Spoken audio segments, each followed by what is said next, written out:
আমাদের সমাজের অনেকেই ধারণা প্রসিদ্ধ চার মাযহাবী ছয় স্থানের সত্যের উপরে প্রতিষ্ঠিত আছে। তবে তারা বলে চার মাযহাবের উপরে বিশ্বাস করে এক মাযহাব মানা যাবে, বাকি তিনটা মানা যাবে না। যে কোনো একটা মাযহাব মানতে হবে, কেননা যে কোনো একটা মাযহাবের অনুসরণ করাই উম্মতের জন্য ফরজ, উম্মতের জন্য জরুরি। প্রচলিত এই ধারণা অনেক প্রশ্ন জন্ম দেয়। যেমন প্রশ্নের জন্ম দেয় প্রচলিত এই মাযহাব সমূহ কখন তৈরি হয়েছে, কারা সৃষ্টি করেছে, কোন দলিলের ভিত্তিতে চার মাযহাব সৃষ্টি করা হয়েছে, কোন দলিলের ভিত্তিতে মাযহাব সত্যের উপরে প্রতিষ্ঠিত, এটা কোথায় বলা হয়েছে। যে কোনো একটা মাযহাব অনুসরণ করতে হবে, এই নির্দেশ কে জারি করেছে? এ কথা কি আল্লাহ বলেছেন, নাকি আল্লাহর নবী বলেছেন, নাকি কোনো হাদিসে আছে, নাকি কোরআনের কোনো পাতায় আছে? এরকম কথা তো কোনো জায়গায় পাওয়া যায় না। প্রসিদ্ধ এই চার মাযহাবের চার ইমামের কেউ কি এমন নির্দেশ জারি করেছে? ইমাম আবু হানিফা কি বলেছে, তোমরা আমার মাযহাব মানো? ইমাম শাফি কি বলেছে, তোমরা আমার মাযহাব মানো? ইমাম মালিক কি বলেছে, তোমরা আমার মাযহাব বলো? ইমাম আহমদ ইবনে হাম্বল কি বলেছে, তোমরা আমার মাযহাব মানো? মুহাম্মদ সাল্লাল্লাহু আলাইহি ওয়াসাল্লামের ইন্তেকালের এতগুলো বছর পরে আর ইমামদের ইন্তেকালের প্রায় 400 বছরের মাঝামাঝিতে হানাফি মাযহাব ছিল না, শাফি মাযহাব ছিল না, হাম্বলি মাযহাব ছিল না, মালিকি মাযহাব ছিল না। ইমামদের মৃত্যুর প্রায় 400 বছর পরে এই মাযহাবগুলোর আবিষ্কার হয়েছে। কোন ইমাম এই মাযহাব মানতে বলে যান নাই। চার ইমামের প্রশ্ন হলো, যদি এই মাযহাবগুলো হকি হয়ে থাকে, এটাই যদি পালন করা হয়, তাহলে চার ইমামের পিতা মাতা কোথায় যাবে, দাদা দাদিরা কোথায় যাবে, আগের লোকেরা কোথায় যাবে? তারা কি তাহলে জান্নাতে যাবে না? তারা কি তাহলে সঠিক পথ পাবে না? তাদের আকীদা কি বিশুদ্ধ হবে না? যদি ইমাম আবু হানিফা, ইমাম শাফি, ইমাম মালিক, ইমাম আহমদ ইবনে হাম্বল এদেরকেই যদি মান্য করা হয়, তাহলে এদের আগে ছিল তাদের অবস্থা কি হবে? এই চার মাযহাব সম্পর্কে কবরে কোনো প্রশ্ন করা হবে কিনা? বলা হবে কি তোমার ইমামকে? এই কথা তো বলা হবে না। বলা হবে তোমার রবকে, বলা হবে তোমার নবীকে, বলা হবে তোমার দ্বীনকে। যারা পারবে তাদেরকে চতুর্থ প্রশ্ন করা হবে, তুমি এটা জানলে কি করে? তখন বলবে করাতু কিতাব আল্লাহ, আমি আল্লাহর কিতাব বের পড়েছি, ফাআমানতু বিহি, এরপরে তার প্রতি ঈমান এনেছি, তাকে সত্য বলে বিশ্বাস করেছি, তার ভিতরে যা আদেশ নিষেধ ছিল তা পালন করেছি। মাযহাবের কোনো প্রশ্নের কথা তো কোরআন হাদিসে পাওয়া যায় না কবরে, তাহলে এত জটিল হলো কিনা? সিরাতুল মুস্তাকিম সহজ সরল রাস্তা যদি একটাই হয়ে থাকে, তাহলে চারটা হলো কি করে? এতগুলো প্রশ্নের জন্ম আমাদের মাথার ভিতরে ঘুরপাক খায় যখন ইমামদের মানা ফরজ হয়ে যায়, ঠিক না? এগুলো মাথায় আসে না। ইমামদের আপনাদের হয়তো আসতে পারে, কারণ আপনারা কোরআন এবং বিশুদ্ধ হাদিস অনুযায়ী আমল করার চেষ্টা করেন। কিন্তু যারা উল্টা নীতিতে চলে, যারা দাবি করে যে না কোরআন সুন্নাহ পালন করতে হবে না, যে কোনো একজনকে মেনে নিলেই হবে, অত পড়ার প্রয়োজন কি, তাদের চিন্তা চেতনায় এগুলো আসে না। তারা ভাবে যে কোনো একজনকে মানলে জান্নাতে যাওয়া যাবে, কিন্তু কোরআন সুন্নাহ এমন নয়। শুধুমাত্র আল্লাহ এবং আল্লাহর রাসূলকে মানা ছাড়া কেউ জান্নাতে যেতে পারবে না। সে যদি মুহাম্মদ সাল্লাল্লাহু আলাইহি ওয়াসাল্লামের তরিকার বাইরে গিয়ে কোনো আমল করতে চায়, সে যদি মুহাম্মদ সাল্লাল্লাহু আলাইহি ওয়াসাল্লামের তরিকার বাইরে গিয়ে কোনো নীতি অবলম্বন করতে চায়, কোনো নীতি, কোনো আমল, কোনো পদ্ধতি চালু করে আর অন্য কারো নামে চালিয়ে দেয়, সে যদি সাহাবী হয়, সে যদি তাবী হয়, সে যদি কোনো ইমামও হয়, আল্লাহর নবীর একটা আমল প্রকাশিত হয়ে গেল, এরপরেও বিরুদ্ধাচরণ করে যদি কোনো ইমামের নীতিকে আঁকড়ে ধরে, আল্লাহর কসম ওর জাহান্নাম ছাড়া থাকার কোনো জায়গা নেই। সাবধান হয়ে যান, সতর্ক হয়ে যান। শুধুমাত্র কোরআন সুন্নাহকে আঁকড়ে ধরার জন্য মনোমানসিকতাকে প্রসিদ্ধ করে নেন। আল্লাহ তাআলা আমাদের সেই তৌফিক দান করুন। যদি আপনি মাযহাবকে অনুসরণ করেন, এই নীতি অবলম্বন করেন, তাহলে দেখেন কি হয়। এই দেশের এই মাটিতে মানুষের আকীদা হলো আল্লাহ সর্বত্র বিরাজমান। এই আকীদার কারণে কোরআনের 155টা আয়াতের বিরুদ্ধাচরণ হয়ে গেছে। মানুষের আকীদা যে সালাতের প্রথম তাকবীর ছাড়া আর কোন জায়গায় হাত তোলা যাবে না। এক একবার ছাড়া আর কখনো রফুল ইদাইন করা যাবে না। এই বক্তব্যের কারণে 400 সহিহ হাদিস নাকচ হয়ে গেছে। সালাতে বুকে হাত বাঁধা যাবে না, সালাতে জোরে আমিন বলা যাবে না। এই ধারণা করার কারণে 17টা সহিহ হাদিসের বিরুদ্ধে ফতোয়া চলে গেছে। জানাজার সালাতে সূরা ফাতিহা পাঠ করা যাবে না। এই বক্তব্যের কারণে অনেক হাদিসের বিরুদ্ধে ফতোয়া চলে গেছে। বিতরের নামাজ 3 রাকাতই 1 রাকাত পড়া যায় না। এই সিদ্ধান্তের কারণে 137টা সহিহ হাদিস জবাই হয়ে গেছে। মাগরিবের সালাতের পূর্বে কোনো সালাত করা যাবে না। এই বক্তব্যের কারণে 29টা সহিহ হাদিস জবাই হয়ে গেছে। এরপরে তার হাত বুকের উপরেই বাঁধতে হবে। এই বক্তব্য মুক্তাদি ইমামের পিছনে সূরা ফাতিহা পড়তে পারবে না। এই বক্তব্যের কারণে 300 হাদিস জবাই হয়ে গেছে। শুধুমাত্র মাযহাবী দলাদলির কারণে শত শত সহিহ হাদিসকে দিনের বেলা একবারে স্পষ্টভাবে জবাই করে ফেলেছে। আপনি আমাকে বলতে পারেন জি না, তারা এরকম কাজ করেনি, তাদের দ্বারা এমন হয়নি। চলুন যাই, আমি অনেক কষ্ট করে বিষয়গুলো সংগ্রহ করেছি।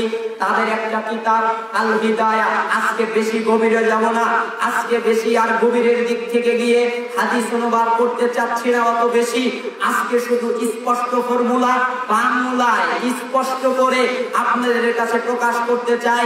মাযহাবের একটা কিতাব আছে, তার নাম হলো আল হিদায়া। এই গ্রন্থ না করে দাওরা পাস করা যায় না, আলেম হওয়া যায় না। ওই হিদায়া কিতাবের প্রথম খণ্ডের 86 পৃষ্ঠায় একটা ফতোয়া দেওয়া হয়েছে যে নামাজে প্রথম তাকবীর ছাড়া আর কখনো তার হাত উত্তোলন করতে পারবে না। এটা নিষেধ, শুধুমাত্র একবারই তার হাত উত্তোলন করতে পারবে। উপরোক্ত এই কথা, এই ফতোয়া সরাসরি আল্লাহ রাসূল সাল্লাল্লাহু আলাইহি ওয়াসাল্লামের কথা, আল্লাহ রাসূল সাল্লাল্লাহু আলাইহি ওয়াসাল্লামের কাজ, আল্লাহ রাসূল সাল্লাল্লাহু আলাইহি ওয়াসাল্লামের বাস্তব আমলের সাথে সাংঘর্ষিক। আল্লাহ রাসূল সাল্লাল্লাহু আলাইহি ওয়াসাল্লাম সালাতের ভিতরে 4 জায়গায় রফুল ইদাইন করতেন। তাকবীরে তাহরিমার সময়, রুকুতে যাওয়ার সময়, রুকু থেকে ওঠার সময়, আবার তৃতীয় রাকাতে দাঁড়ানোর সময় তিনি বুকে হাত বাঁধার আগে রফুল ইদাইন করতেন। আল্লাহর নবী সাল্লাল্লাহু আলাইহি ওয়াসাল্লাম 4 জায়গায় রফুল ইদাইন করতেন। তারা বলছে 4 জায়গায় করা যাবে না, যে কোনো এক জায়গায় করতে হবে। ফতোয়া হিসেবে আল হিদায়ার প্রথম খণ্ডের 86 পৃষ্ঠা দলিল হিসেবে নিয়ে এসেছে। অথচ আব্দুল্লাহ ইবনে উমর রাদিয়াল্লাহু থেকে বর্ণিত, তিনি বলছেন আল্লাহ রাসূল সাল্লাল্লাহু আলাইহি ওয়াসাল্লাম তার উভয় 2 হাত কাঁধ বরাবর উঠাতেন যখন তিনি সালাত শুরু করতেন, আর যখন তিনি রুকুতে যাওয়ার জন্য তাকবীর বলতেন, যখন তিনি রুকু থেকে মাথা উঠাতেন তখন তিনি 2 হাত কাঁধ বরাবর উঠাতেন আর বলতেন সামিআল্লাহু লিমান হামিদা রব্বানা ওয়া লাকাল হামদ। কিন্তু যখন সিজদার সময় হতো তখন আর তিনি এই রকম বলতেন না। অন্য বর্ণনায় আছে রাসূল সাল্লাল্লাহু আলাইহি ওয়াসাল্লাম 2 হাত কাঁধ বরাবর উঠাতেন যখন 2 রাকাত শেষ করে দাঁড়াতেন। তখন তারা বলে এই হাদিসে তো পাওয়া যায় না। যারা হাদিস খুঁজে পান না তাদের জন্য আজকে হাদিসের রেফারেন্স গুলো নিয়ে নেন।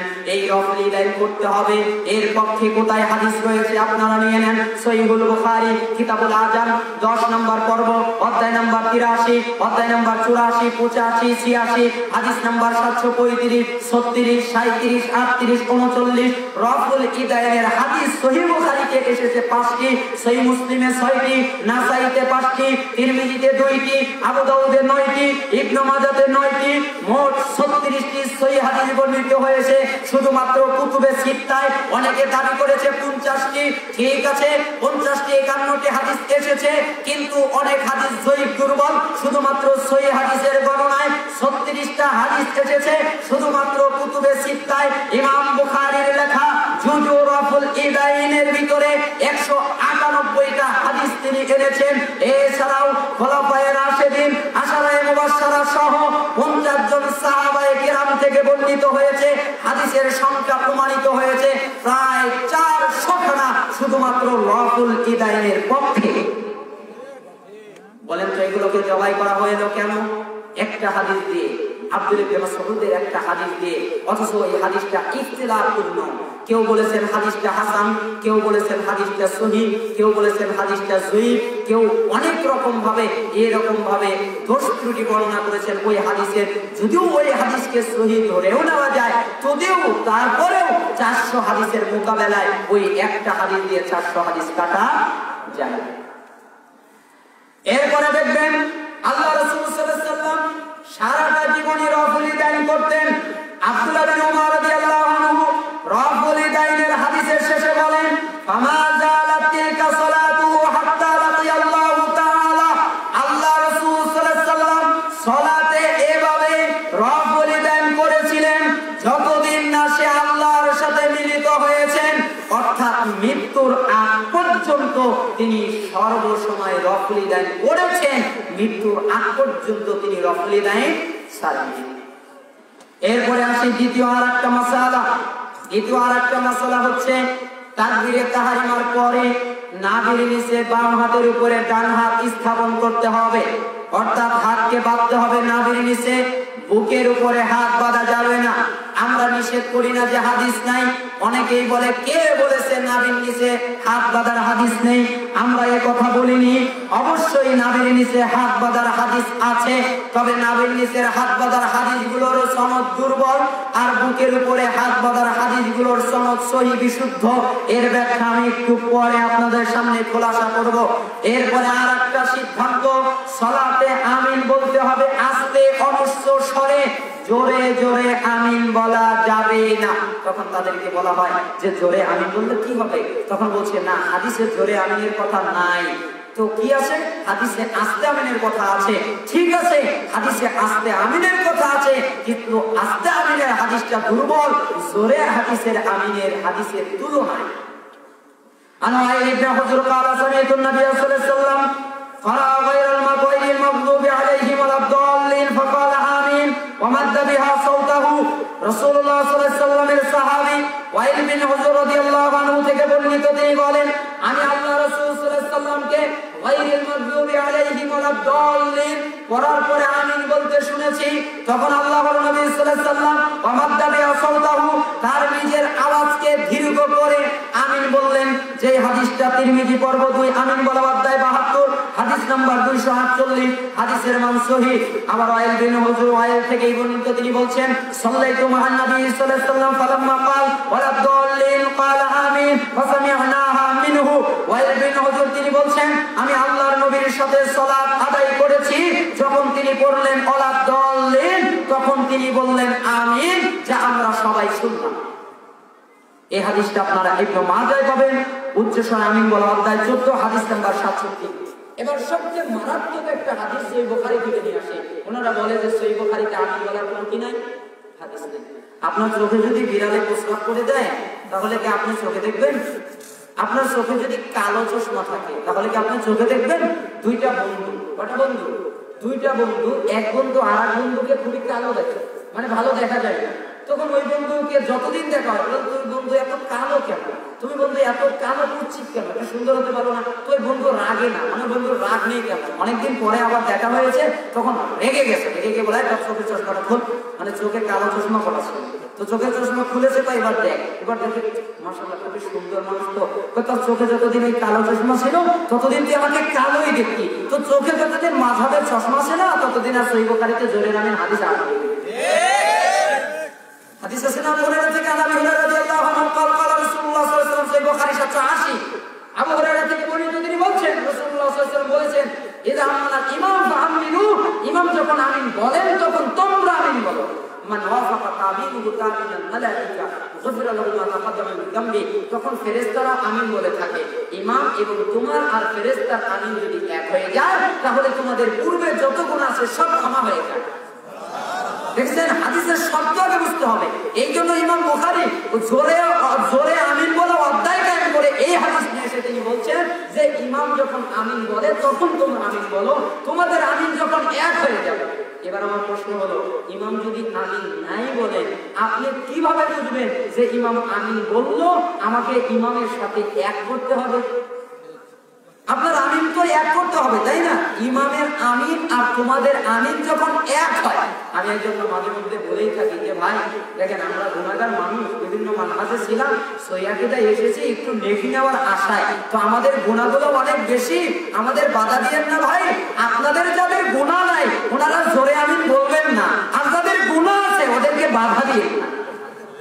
কারণ জোরে আমিন যদি বলি তাহলে পেছনের গুনাহ মাফ হয়ে যায়, ওনাদের গুনাহ নাই, জোরে আমিনের দরকার নেই, গুনাহই তো নেই, মাসুম মানুষ, তাই না? আর আমাদের গুনাহটা বেশি, আমাদের ক্ষমার প্রয়োজন, এজন্য আমরা জোরে আমিন বলি। হাদিসকে যদি হাদিসের মতো বোঝানো হয়, হাদিসকে যদি হাদিসের কায়দায় বোঝানো হয়, তাহলে তো অবস্থা জটিল হয়ে যাবে। এই আমিন বলার পক্ষে 17টি হাদিস এসেছে, আমি লাস্টের দিকে গিয়ে অনেকগুলো রেফারেন্স দিয়ে দিব। এরপর আর একটা মাসালা নিয়ে আমাদের সমাজে লেগে পড়ে গেছে যে মুক্তাদি ইমামের পিছনে কিরাত পাঠ করবে না, বরং মুক্তাদির কিরাত পাঠ করা মাকরুহ, নিষিদ্ধ, অপছন্দনীয়। কোথায়? আল হিদায়াহ প্রথম খণ্ডের 94 পৃষ্ঠায় এসেছে যে ইমামের পিছনে সূরা ফাতিহা পাঠ করা যাবে না।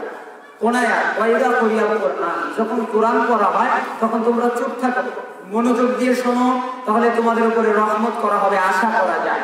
তাহলে কোরআন যখন পাঠ হয় তখন মনোযোগ দিয়ে শোনো। আমি এক জায়গায় বলেই ফেলেছিলাম, অনেক জায়গায় এ নিয়ে তো আপনারা যারা এই মিডিয়াতে কাজ করেন তারা তো কত কিছুই না করেন, বলি একটা লেখেন আর একটা। একজন হেডলাইন দিয়েছে যে বাশার বিন হায়াত আলী বলেছে যারা তাহাজ্জুদ পড়ে না ওরা শিরক করে। মানে আমি ভিতরে বলেছি কি আর হেডলাইন দিয়েছি, আবার নাকি হেডলাইন আপনারাই দিয়েছেন যে বাশার বিন হায়াত আলী বলেছে হানাফিরা কাফের। আশ্চর্য কথা না? এরকম কিভাবে আপনারা দেন? আমি তো এভাবে বলি না, আপনারা যারা মিডিয়াতে আছেন একটু সতর্ক ভাবে দিয়ে। আল্লাহ সুবহানাহু ওয়া তাআলা বলেছেন যখন কোরআন পাঠ করা হয় চুপ থাকো। এবার আমার দাবি হলো সূরা ফাতিহা কোরআন না। বলেন কি? কোরআন। সূরা ফাতিহা কোরআন না, এটা কার দাবি? আমার দাবি। আপনারা তো এবার লাঠি নিয়ে উঠবেন যে বেটা বলে কি সূরা ফাতিহা নাকি কোরআন না, অথচ কোরআনে আছে। আচ্ছা আমি যদি বলি আমার কথার দাম বেশি না আল্লাহ বললে তার কথার দাম বেশি? কোনো দাম হলো, এর কোনো মর্যাদা আছে, এর কোনো জ্ঞান আছে, এর কোনো ইলম আছে? এর তো কোনো ইলমই নাই, কোনো জ্ঞানই নাই। আসলে সত্যিকার কথা, আমার কোনো ইলমও নাই, ওরকম জ্ঞানও নাই। আল্লাহ তাআলা নিজেই বলছেন ওয়ালাকাদ আতাইনাকা সাবআন মিনাল মাসানি ওয়াল কুরআনাল আযীম, হে নবী আমি তোমাকে দান করেছি 7 আয়াত যা বারবার পাঠ করা হয়, এবং দিয়েছি মহান কুরআন। বলেন তো কি বললেন? সূরা হিজর আয়াত 87, কয় নম্বর আয়াত? 87 নম্বর আয়াতে আল্লাহ তাআলা নিজে বললেন যে হে নবী আমি তোমাকে দিয়েছি 7 আয়াত যা বারবার পড়া হয়, অর্থাৎ সব সময় বারবার পড়া হয়, এবং দিয়েছি মহান কোরআন। তার মানে বোঝা যায় সূরা ফাতিহা হচ্ছে কোরআনের মা, যাকে আমরা সাধারণ ভাষায় বলি, আর এর ব্যাখ্যা হচ্ছে গোটা কোরআন। মা এক জিনিস, সন্তান আলাদা জিনিস। সূরা ফাতিহা পড়া যায় কিন্তু ইমামের পিছনে কোরআন পড়া যায় না। কি পড়া যায় না? আর ওই আয়াতটা তো ওই সময় যারা মুশরিকরা হইচই করেছিল, কাফেরেরা, তখন নাযিল হয়েছে যে তোমরা চুপ হয়ে যাও, তোমরা হট্টগোল করো না, শোরগোল করো না, চুপ থাকো, তোমাদের উপরে রহমত হবে, রহমত বর্ষণ হবে, আশা করা যায়। আর ওই আয়াতটা নিয়ে আমরা সালাতে শেষ করেছি। এবার আপনার প্রশ্ন, আপনার কথায় আসি, ধরলাম। এবার উনি বলে যে আল্লাহ আবার ইমাম বুখারী রাহিমাহুল্লাহ একটা অধ্যায় কায়েম করেছেন 10 নম্বর পর্বের 95 নম্বর অধ্যায়, বা উজুবিল কিরাআতি ইমাম ওয়াল মামুম ফি সালাতি কুল্লিহা ফিল হাদারি ওয়াস সাফারি ফি মা ইউজহার ফিহা মা ইখাফা। যে শোনো, এর আগে উনি এই অধ্যায়ে একটা হাদিস এনেছেন, লা সালাতা লিমান লাম ইয়াকরা বি ফাতিহাতিল কিতাব। যে ব্যক্তি সালাতের ভিতরে সূরা ফাতিহা পড়ে নাই তার সালাতে হয় নাই। এখানে একটা শব্দ আছে মান, ব্যাপক, এটা সবার ক্ষেত্রে ব্যবহার হয়। তখন উনি বলে যে এখানে তো মুক্তাদির কথা নাই। তো এবার আমি যদি প্রশ্ন করি যে কোন ব্যক্তির সালাত হবে না, যে ব্যক্তি সালাতে সূরা ফাতিহা পড়ে নাই, এখানে ইমামের কথাও নাই, কোন ব্যক্তিরই হবে না, এখানে তো ইমামের কথা নাই। আপনি যদি বলেন এখানে মুসল্লির কথা নাই, তো আমি যদি প্রশ্ন করি এখানে তো ইমামের কথাও নাই, তাহলে আরেকজন বাইরে ভাড়া করে দাঁড়িয়ে সূরা ফাতিহা পড়বে আর ইমাম মুক্তাদি সিজদা দেবে, রুকু করবে, তাই না? এমনটি তো হবে না, এখানে সবাই তারা সূরা ফাতিহা পড়বে এই ইঙ্গিত দিয়েছে। এজন্য ইমাম বুখারী অধ্যায় কায়েম করেছেন যে কিরাত পড়া ওয়াজিব প্রত্যেক সালাতে বা উজুল কিরা লিল ইমাম ওয়াল মামুমি ফি সলাতি কুল্লিহা, সে ইমাম হোক আর মুক্তাদি হোক, প্রত্যেক সালাতের ভিতরে সূরা ফাতিহা কিরাত পড়া ওয়াজিব। সে সফরে থাক আর বাড়িতে থাক, জোরের সালাত হোক আর আস্তের সালাত হোক, সব সালাতের ভিতরে ইমাম মুক্তাদি সূরা ফাতিহা পড়বে, কিরাত পড়বে। তখন এই হুজুর আবার আমাকে প্রশ্ন করে, এখানে কিরাত পড়ার কথা আছে, এখানে তো সূরা ফাতিহার কথা নাই। তাহলে প্রশ্ন হলো কোন কিরাত? আবার ওই আয়াতে যখন কিরাত করা হয় চুপ থাকো, তাহলে কোন কিরাত? কিরাত যদি আপনি বলেন বলে সূরা ফাতিহাও কিরাত। সূরা ফাতিহা কি কিরাত? আপনারা যারা আলেম মানুষ আছেন আপনারা জানেন যে কিরাত কয় আয়াতে হয়? এটা বলেন কয় আয়াতে কিরাত হয়? 3 আয়াতে। যখন 3 আয়াত হবে, ছোট 3 আয়াত আর বড় 1 আয়াত, তাহলে কি হয়ে যায়? কিরাত হয়ে যায়। আপনি যদি বাপের বেটা হন, আপনার যদি ঈমানত মজবুত থাকে, কালকে মসজিদে গিয়ে ইমামতি করার সময় পড়বেন আলহামদুলিল্লাহি রাব্বিল আলামিন আর রহমানির রহিম মালিকি ইয়াউমিদ্দিন আল্লাহু আকবার। কিরাত, এটা কি কিরাত? কয় আয়াত? 3 আয়াত। 3 আয়াত করলে সালাত হবে। আর জোরে বলেন সালাত হবে। তাহলে বোঝা যায় হুজুর যে অর্থে কিরাত বলেছেন এটা ওই অর্থের কিরাতই নয়, এটা এমন একটা কিরাত যেটা ইমাম বুখারী বুঝিয়েছেন যে এই কিরাত ছাড়া সালাতে হয় না। আর আল্লাহ তাআলা নিজেও বলেছেন হিজরের 87 নম্বর আয়াতে, আমি তোমার 7 আয়াত দিয়েছি যা বারবার করা হয়। 7 আয়াত কোন সূরায়? যদি আবার একজন আমাকে বলে এটা আলাদা সূরা, এবার আমার প্রশ্ন হলো অনেক সূরায় তো 7 আয়াত আছে, তাহলে বারবার কোনটা বলা হয়? তো বারবার সূরা ফাতিহা। তাহলে এই কিরাত ইঙ্গিত, তাহলে এই কিরাত এমন কিরাত যা না পড়লে সালাতে হয়। আপনি যদি আমিন আসতে বলেন আপনার সালাত হয়ে যাবে, আপনি যদি আমিন নাও বলেন তবুও সালাত হয়ে যাবে, আপনি যদি রফল ইদায় নাও করেন তবুও সালাত হয়ে যাবে, আপনি যদি বুকে হাত নাও বাঁধেন তবুও সালাত হয়ে যাবে। কিন্তু সূরা ফাতিহা যদি না পড়েন সালাত হবে না। যারা ব্যাখ্যা করেছে বিভিন্ন হাদিস দিয়ে, তারা অপব্যাখ্যা করেছে, তাদের ব্যাখ্যা করা হয় নাই। কারণ ইমামের পিছনে সূরা ফাতিহা পাঠ করার অনেক দলিল রয়েছে। আল্লাহ রাসূল সাল্লাল্লাহু আলাইহি ওয়াসাল্লামের নির্দেশ, লা তাফআলু ইল্লা বিফাতিহাতিল কিতাব ফাইন্নাহু লা সালাতা লিমান লাম ইয়াকরাউ বিহা। তোমরা ইমামের পিছনে সূরা ফাতিহা ছাড়া অন্য আর কিছু পড়বে না। কেননা যে ব্যক্তি সালাতের ভিতরে সূরা ফাতিহা পড়ে না তার সালাত শুদ্ধ হয় না, তার সালাত সঠিক হয় না। এটা আবু দাউদ, তিরমিজি, মিশকাতের 554 নম্বর হাদিসে এসেছে এবং হাদিস হাসান নাইলুল আওতার প্রথম খণ্ডের 706 নম্বর হাদিসে এসেছে। আবু সাঈদ খুদরি রাদিয়াল্লাহু আনহু থেকে বর্ণিত, তিনি বলেন, উমিরনা আন নাকরা বিফাতিহাতিল কিতাব আমা তায়াসসার, আমাদের নির্দেশ দেওয়া হয়েছিল আমরা যেন সূরা ফাতিহা পড়ি এবং যা সহজ হয় তাও যেন পড়ি। আবু দাউদের 858 নম্বর হাদিস, আবু হুরায়রা তিনি বলছেন, ইন্নাহু লা সালাতা ইল্লা বিকিরাআতি ফাতিহাতিল কিতাব আমা যাদা, নিশ্চয়ই সালাত কবুল হবে না, নিশ্চয়ই সালাত শুদ্ধ হবে না যেই ব্যক্তি সূরা ফাতিহা পড়ে নাই অথবা অতিরিক্ত কিছু ইখতিলাফ আছে, কিন্তু সূরা ফাতিহা যদি না পড়ে তার সালাত হবে না। আবু দাউদের 820 নম্বর হাদিস, আল্লাহ রাসূল সাল্লাল্লাহু আলাইহি ওয়াসাল্লাম আরো বলেন, লা ইয়াকরাআন্না আহাদুম মিনকুম শাইআ মিনাল কুরআন ইযা জাহারতু বিল কিরাআ ইল্লা বিউম্মিল কুরআন, আমি যখন উচ্চ স্বরে কিরাত করি তখন তোমাদের কেউ যেন সূরা ফাতিহা ছাড়া অন্য কোনো কিছু না পড়ে। ইমাম শাওকানি 706 707 এই হাদিস বর্ণনা করার পরে বলছেন, যারা এই সকল হাদিস দলিল হিসেবে পেশ করে বলেন ইমামের পিছনে মুক্তাদি সূরা ফাতিহা পাঠ করা অবশ্য করণীয়, তারাই হকের উপরে আছেন আর এদের বিরোধাচরণ করে তারা বাতিলের উপরে আছে। এটা নাইনুল আওতারের প্রথম খণ্ডে 313 পৃষ্ঠায় আনাস থেকে বর্ণিত, তিনি বলছেন, আল্লাহ রাসূল সাল্লাল্লাহু আলাইহি ওয়াসাল্লাম মুক্তাদির উদ্দেশ্যে করে বলছেন, আতাকরাউন ফি সালাতিকুম খালফাল ইমাম ওয়াল ইমামু ইয়াকরাউ ফালা তাফআলু ওয়াল ইয়াকরা আহাদুকুম বিফাতিহাতিল কিতাবি ফি নাফসিহি, তোমরা কি ইমামের কিরাত পাঠ করা অবস্থায় ইমামের পিছনে কিরাত পাঠ করে থাকো, তোমরা এটা করবে না, তবে তোমরা অবশ্যই চুপে চুপে মনে মনে সূরা ফাতিহা পাঠ করে নেবে। এতগুলো হাদিস প্রমাণ করছে যে ইমামের পিছনে সূরা ফাতিহা পাঠ করতে হবে, এটাই বিশুদ্ধ। আর যারা বলছে উল্টাপাল্টা বিভিন্ন হাদিসের কিতাব এইভাবে খুলে খুলে, আমি তো জানি না যে এই বিষয়ে আলোচনা করতে হবে, তাহলে তোমার গাড়ি ছিল, আমি ওই আরবি কিতাবগুলো নিয়েই আসতাম, আপনাদের দেখিয়ে দিতাম। দেখেন কত জায়গায় টিকা করতে গিয়ে, আরবি লিখতে গিয়ে কত জায়গায় উলট পালট করে অপব্যাখ্যা করে হয়েছে। মুসান্নাফ ইবনে আবি শাইবা থেকে আমিনের বুকের নাভির নিচে হাত বাঁধার একটা হাদিস নিয়ে আসে, বলে হাদিসের সনদ বিশুদ্ধ। ঠিক আছে, হাদিসের সনদ বিশুদ্ধ, কিন্তু ওই হাদিসের মতন অশুদ্ধ। কোন হাদিসের সনদ শুদ্ধ, মতন অশুদ্ধ হয়ে থাকে, আবার কোন হাদিসের মতন শুদ্ধ, সনদ অশুদ্ধ হয়ে থাকে।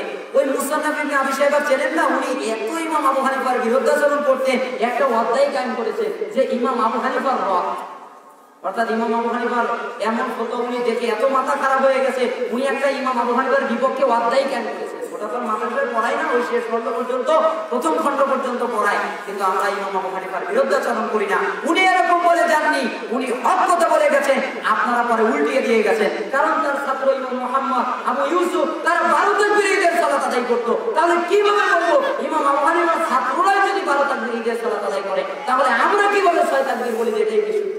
হ্যাঁ, হাদিস আছে 6 তাকবীর যে সহিহ হাদিস আছে, যদিও হাদিস অনেক ইখতিলাফ আছে, তবে হাদিস গ্রহণযোগ্য, কিন্তু বিশুদ্ধ বর্ণনা হচ্ছে 12 তাকবীর ঈদের সালাত আদায় করা। আপনারা রাগান্বিত হচ্ছেন না তো? এরপরে আসি জানাজার সালাতে সূরা ফাতিহা পাঠ করা। বলছেন যে জানাজার সালাতে সূরা ফাতিহা পাঠ করা যাবে না, অথচ জানাজার সালাত সূরা ফাতিহা ছাড়া হয় না। এই জানাজার সালাতে সূরা ফাতিহা পাঠ করা যাবে, এই মর্মে আমি আপনাদের সামনে কিছু হাদিস পেশ করব, খুব মনোযোগ দিয়ে শুনবেন। এই জানাজার সালাতের ভিতরে সূরা ফাতিহা পাঠ করতে হবে, এর প্রমাণে যতগুলো হাদিস পাওয়া যায়, সহিহ আল বুখারী হাদিস নাম্বার 1322, 1335, সহিহ মুসলিম হাদিস নাম্বার 963, 964, তিরমিজি 1026, আবু দাউদ 3198, ইবনে মাজাহ 1224, 1517, নাসাই 1986, 1987, 1988, দারাকুতনি দ্বিতীয় খণ্ডের 285 পৃষ্ঠা, বাইহাকীর চতুর্থ খণ্ডের 44 পৃষ্ঠা, 39 পৃষ্ঠা, 38 পৃষ্ঠা, হাকিমের প্রথম খণ্ডের 360 এবং 359 রয়েছে। ফিকহুস সুন্নাহ প্রথম খণ্ড জানাজা অধ্যায় 522 পৃষ্ঠা, মানারুস সাবিল ফি শারঈ দালিল প্রথম খণ্ডের 239 পৃষ্ঠা, সালাতুল মুমিন দ্বিতীয় খণ্ড 1022 থেকে 1040 পর্যন্ত পৃষ্ঠা, বিদায়াতুল মুতাফফিক 42 পৃষ্ঠা, আল মুলাখাসুল ফিকহি প্রথম খণ্ডের 211 পৃষ্ঠা, ফাতোয়া ফি আহকামিল জানাইজ শাইখ হুসাইমিন 119 পৃষ্ঠা, ফাতোয়া নাম্বার 99, 100, 111, আল ফিকুল ইসলামি ওয়া আদিল্লাতুহু দ্বিতীয় খণ্ডের 1519 পৃষ্ঠা, আহকামুল জানাইজ শাইখ মুহাম্মদ নাসিরউদ্দিন আলবানী একটা বই লিখে ফেলেছেন, নাইলুল আউতার দ্বিতীয় খণ্ড হাদিস নাম্বার 1428, 1429, 1430, মাজমু ফাতোয়া শাইখ সালেহ আল ফাওজান প্রথম খণ্ডে 365 পৃষ্ঠা, আল ওয়াসিত ফিল মাযহাব দ্বিতীয় খণ্ডে 971 পৃষ্ঠা, সুবুলুস সালাম দ্বিতীয় খণ্ডে 145 পৃষ্ঠা, ফাতোয়া আল লাজনাতুদ দাইমা সৌদি আরব থেকে 8 নম্বর খণ্ড 382 পৃষ্ঠা, ফতোয়া নম্বর 4600, 4009, 420 পৃষ্ঠা, ফতোয়া নম্বর 4640। এতগুলো হাদিস প্রমাণ করছে প্রত্যেক ব্যক্তি জানাজার সালাতে সূরা ফাতিহা পাঠ করতে বাধ্য। আপনি হুজুর হাদিস খুঁজে পান না, আপনার তো হাদিস অত খোঁজার প্রয়োজন হয় না, আপনি তো ফিকার কিতাবগুলো নিয়ে, ইখতিলাফের কিতাবগুলো নিয়ে আপনি বসে পড়ে গেছেন। আর আপনি যদি হাদিসও পড়েন, তাহলে হাদিসকে আপনি নিজের মতো করে কাটছাট করা শুরু করে দেন। মানে প্রত্যেকে হাদিস পড়ে কিভাবে জানেন? নিজের দলের মতো করে। মানে এই হাদিসটাকে আমার নিজের দলে আনতে হবে, আমার দলে না আনলে তো কুলাবে না।